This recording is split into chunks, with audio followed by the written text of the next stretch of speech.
emergency meet. That's the big breaking news coming in. Pinarayi Vijayan, as we were saying earlier, viewers, has also spoken to S. Jaishankar. He had asked for the Indian government to intervene. He has now today called for an urgent meeting of his cabinet, which is going to happen at 11 a.m. Jayalakshmi is joining us live on the broadcast. Jayalakshmi, an emergency cabinet meeting has been called today to discuss the Kuwaiti tragedy by Pinarayi Vijayan. Give us more details on what we can expect in this cabinet meeting.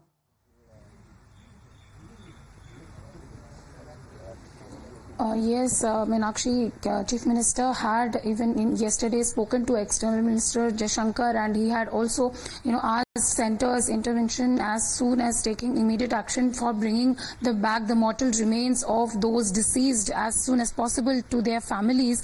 And today at 11 a.m. he will be having a cabinet meeting with his ministers and discussing all the necessary arrangements that is required to, facilitate this in case the mortal remains are sent back.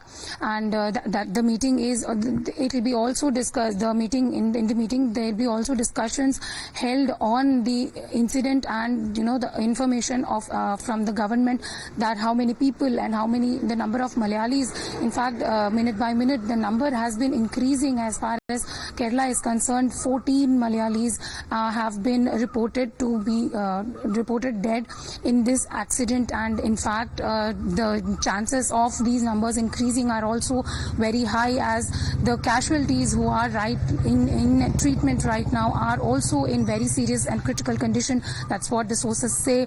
And the meetings that will be happening in a short while will have discussions on all of these things and what are the necessary measures that needs to be taken.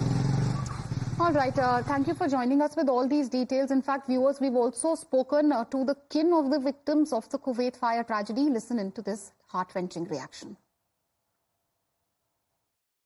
We're joined by father of Shamir, who's a Kollam resident. He was working in Kuwait and he lost his life in the fire accident that happened. Sir, ഇത് ഇന്നലെയാണ് എങ്ങനെയാണ് ഇത് എപ്പോഴാണ് സംഭവം അറിയുന്നത്? ഞാൻ രാവിലെ 11 മണിയായി. 12 മണി. ആരാ വിളിച്ചു പറഞ്ഞത്? എൻ്റെ കൂട്ടുകാരനാ വിളിച്ചു പറഞ്ഞത്.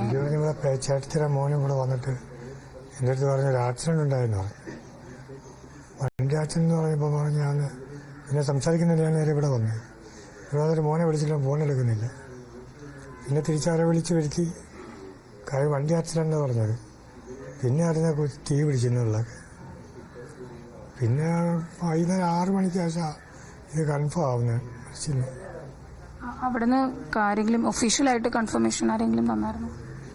ഇവിടുന്ന് മിനിസ്ട്രിന്ന് ഒഫീഷ്യൽ ഒരുപാട് പേര് വിളിച്ചായിരുന്നു. കൊടുക്കുന്ന സുരേഷ് വിളിച്ചായിരുന്നു, അങ്ങനെ ഒത്തിരി പേര് വിളിച്ചായിരുന്നു. ഇവിടെ ഗവൺമെന്റിൽ നിന്ന് എന്തെങ്കിലും ആരെങ്കിലും പറഞ്ഞിരുന്നോ?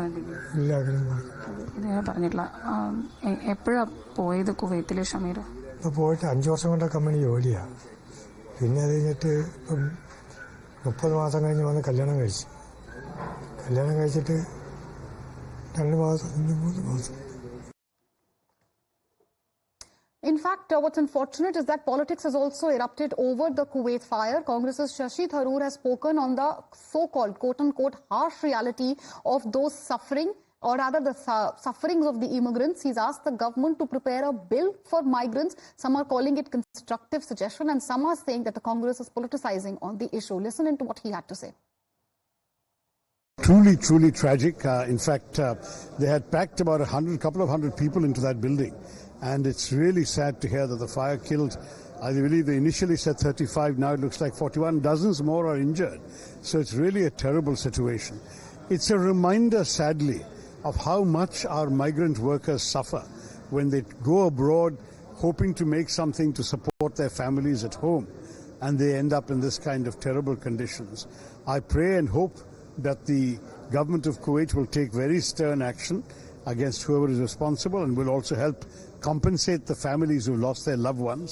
We all feel a great pain and condolence for the families, because these are the breadwinners who have been supporting their families at home, and I certainly hope there will be major compensation. I had 5 years ago, when I was chairman of the External Affairs Committee, I had been pressing the government and the Ministry of External Affairs to do a revised immigration bill to produce provisions that will guarantee better conditions for our migrant workers.